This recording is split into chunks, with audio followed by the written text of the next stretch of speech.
Welcome to worship with the Church of the Larger Fellowship. I hope that you've been enjoying this month's theme of blessings as much as I have.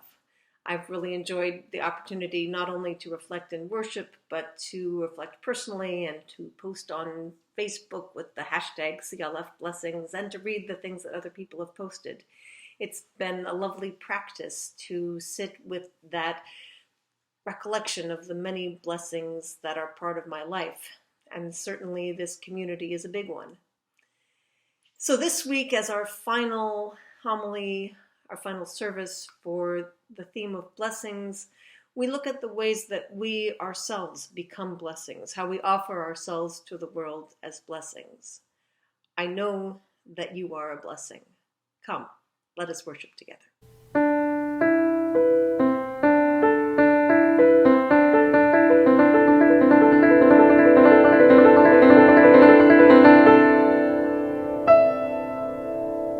Let us now pause for a moment of deepening together as a community, for we each carry within us joys that are too great for one heart to hold, sorrows that are too much for one heart to endure, local and world events which call upon us to bear witness. Let us begin by recalling the joys, whatever you may be celebrating or whatever evokes a feeling of happiness or peace for you or for others.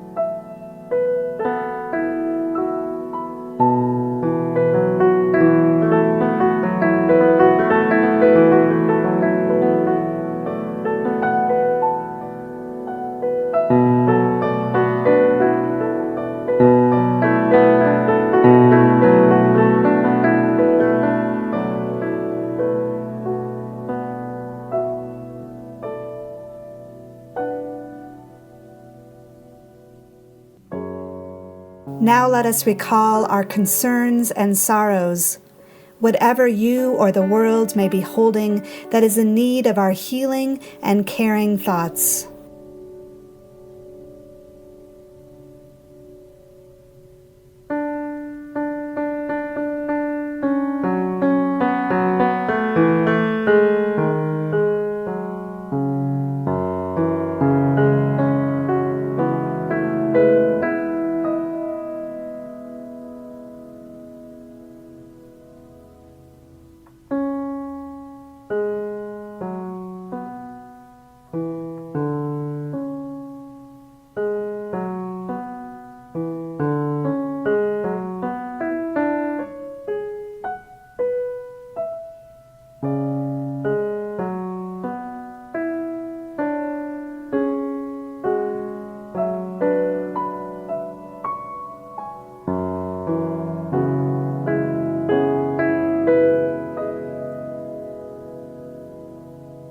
In the heart of love and in the spirit of prayer, we give thanks for this time together, where joys can be magnified and sorrows can be lessened. Blessed be.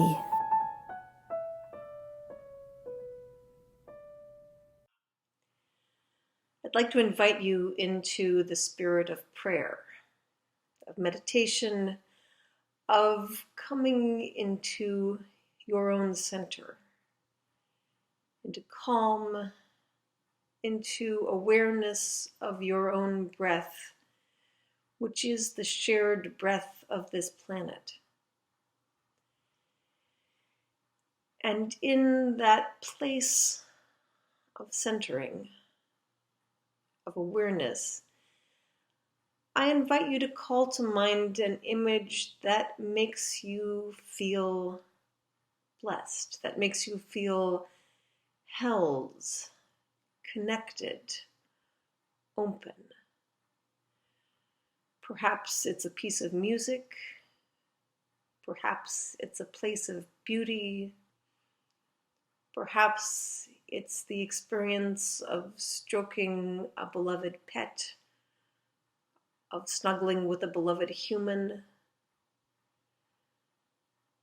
something that allows you to feel open,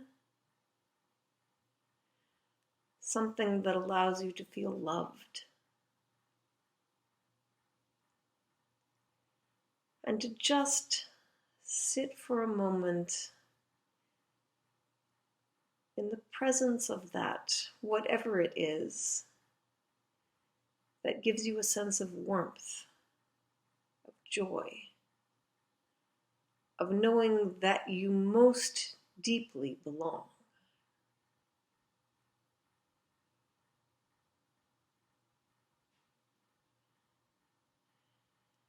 And when you are in that place of blessing, I invite you in silence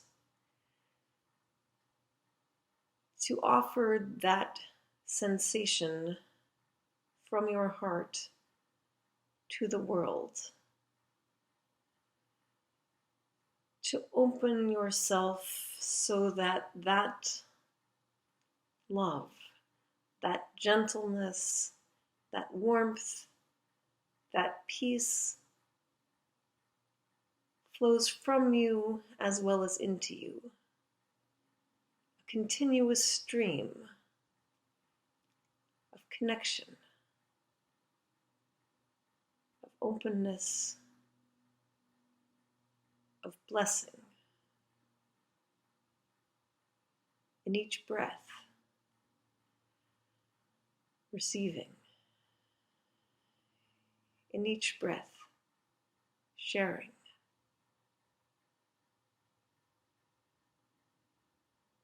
And into that experience of standing in the stream of love,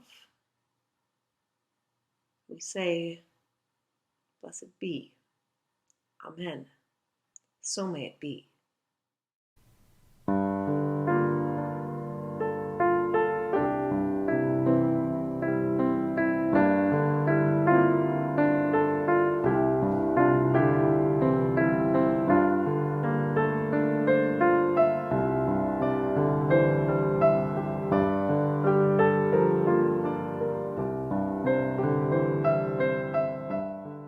When I was getting sober, my sponsor always used to say to me, look for ways to be of service. And I was raised in the Catholic Church, so this was an easy thing for me to grasp. Show up early, help make coffee, stay late, help clean up. This was how one participated in community. This was how one participated in family and in creating a sense of belonging. They often say in 12-step groups that in order to keep something, you have to give it away. And this is so true in my experience, because something really lovely happens when you seek to create a blessing and be of service to another person. You actually bring a blessing into the world and end up blessing yourself in the process as well. Just this past Sunday, I was lucky enough to lead an animal blessing at the congregation where I intern. And people brought their dogs, and they brought guinea pigs, and they brought pictures of their cats.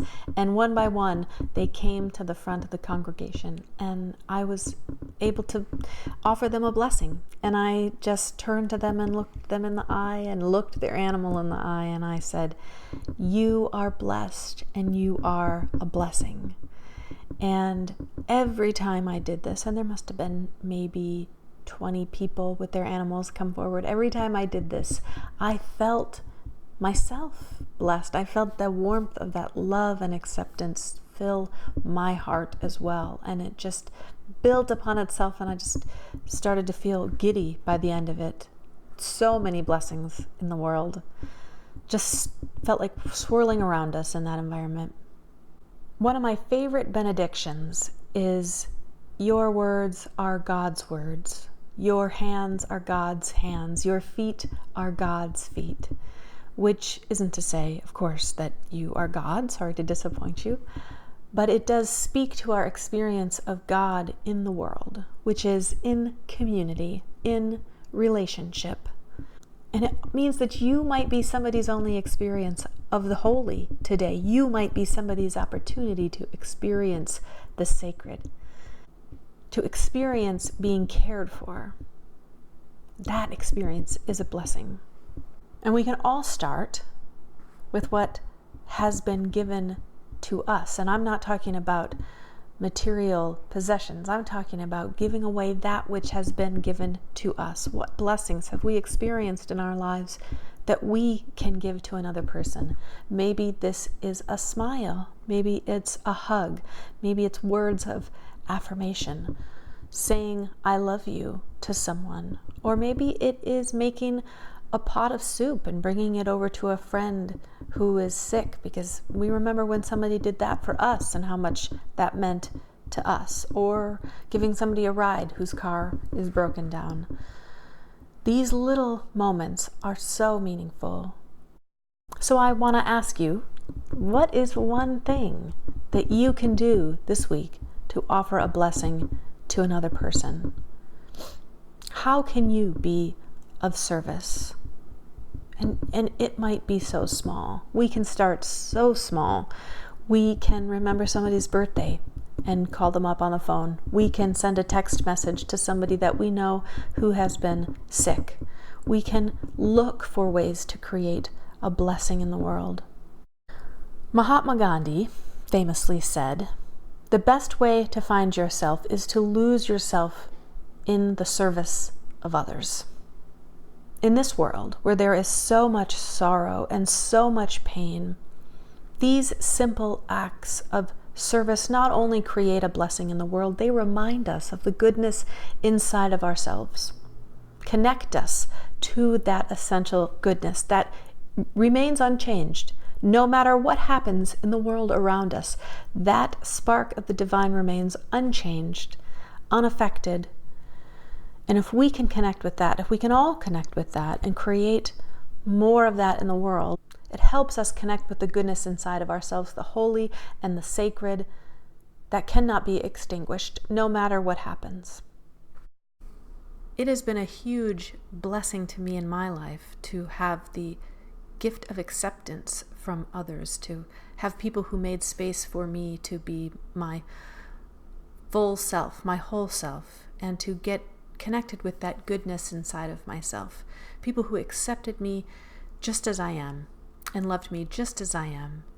And this is one hope that I have for all of us, that even if we don't have this in our families of origin, that we find the place in our lives and we find people in our lives who bring this blessing into our lives for us. And so today, I want to pass that along to you as well. You are loved exactly as you are. Exactly as you are. Your words, your hands, your feet, these are the words and hands and feet of the holy. They have the power to do good in the world and to spread blessings to those around you. And don't forget that you also are blessed and you are a blessing. Amen, and blessed be.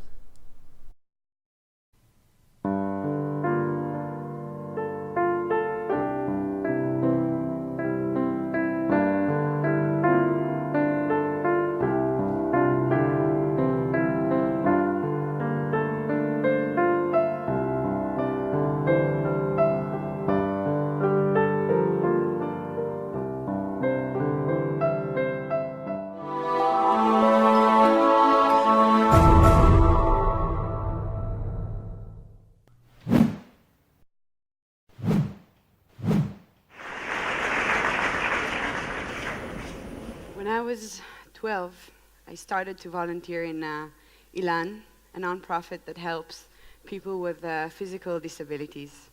I came there to be a tutor of Kfir, a 3-year-old kid that had CP.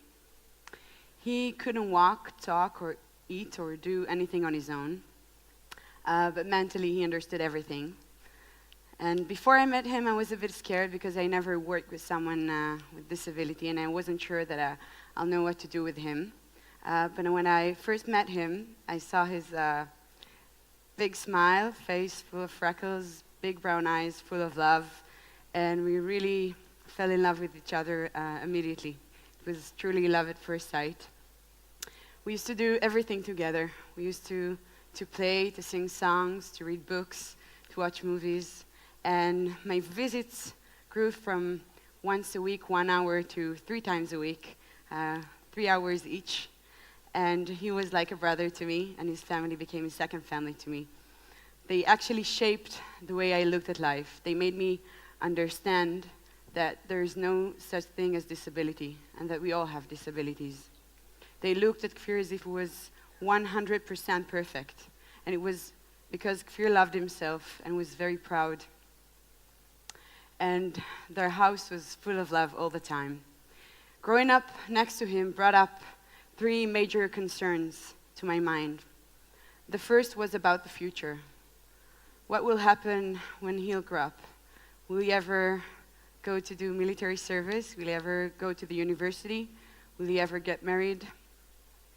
The second thing that came to my mind that bothers me was whenever we went out, the way people looked at us.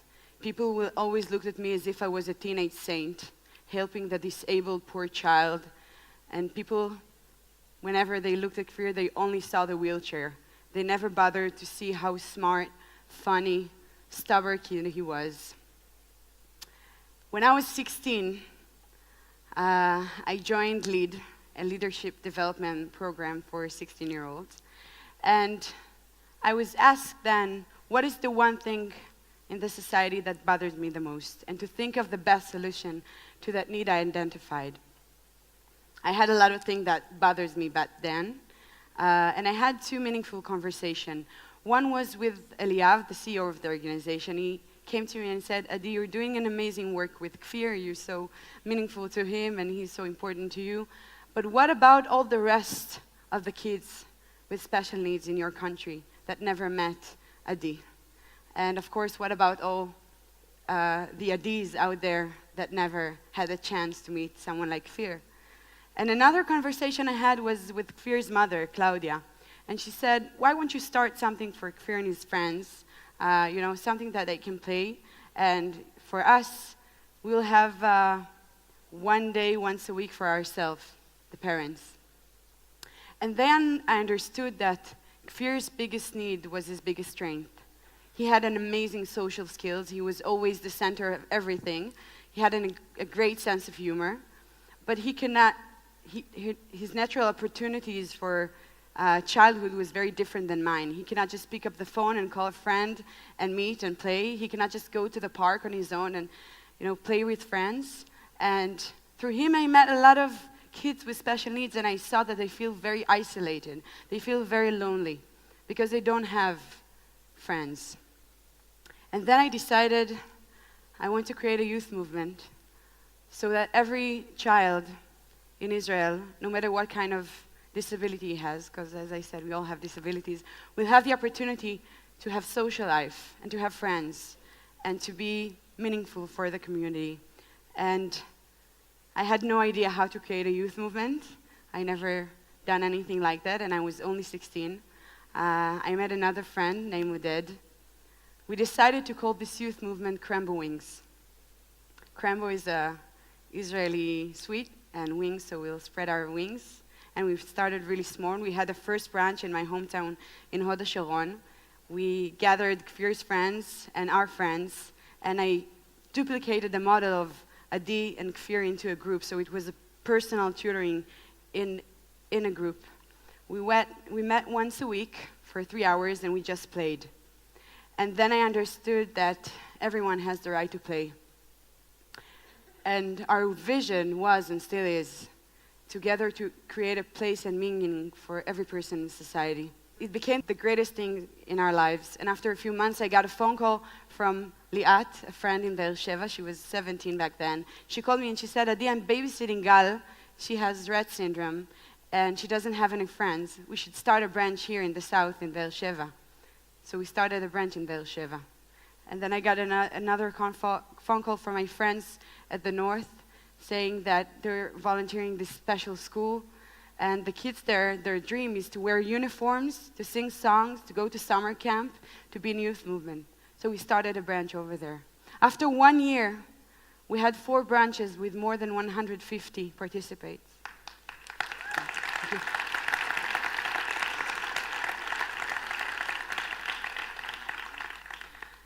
Today, Cranberry Rings operate 21 branches all over the country with more than 2,000 participants.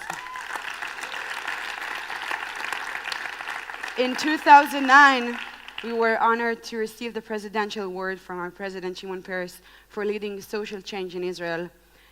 In the 60th Independence Day of Israel, we were chosen to light the torch in Mountain Herzl on behalf of the youth movements and the youth organization in the country.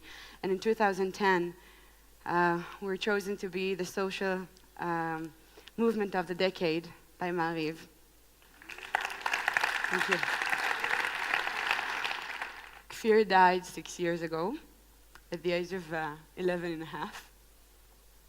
He was my greatest teacher because he taught me to love myself, to accept my own disabilities, to go beyond my dreams.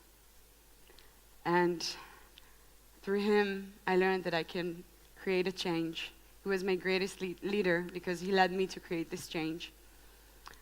And I invite you to think of something that bothers you, to think of the best solution to that need you're identifying, and to be open to people so you have the opportunity to meet someone like Fear that will influence your life the way he influenced mine. Thank you.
creation. I hear that clear, though far of Him that is the new creation.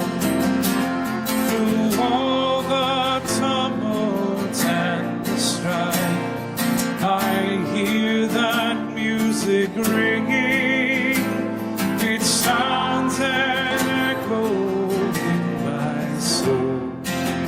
How can I keep from singing? It sounds and echoes in my soul. How can I keep from singing? How can I keep from singing?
And now we come to that time in our service when we extinguish the flames that we've lit for this special time set apart.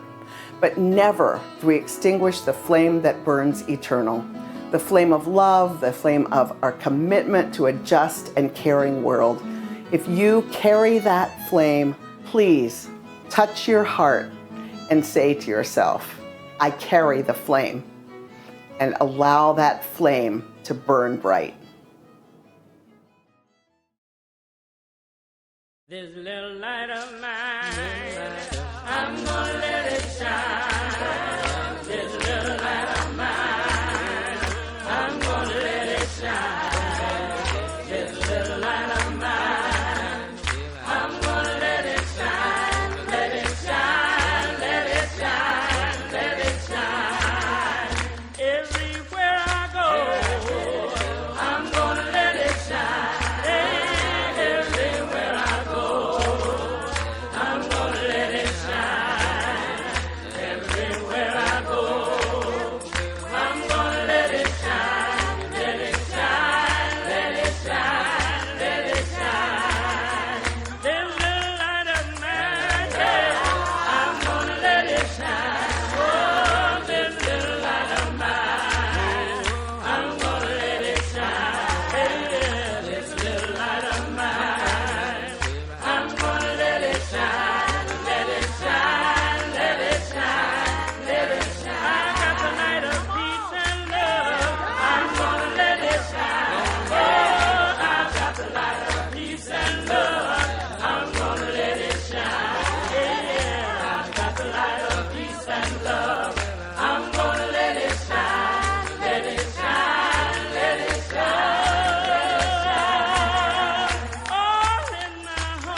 Thank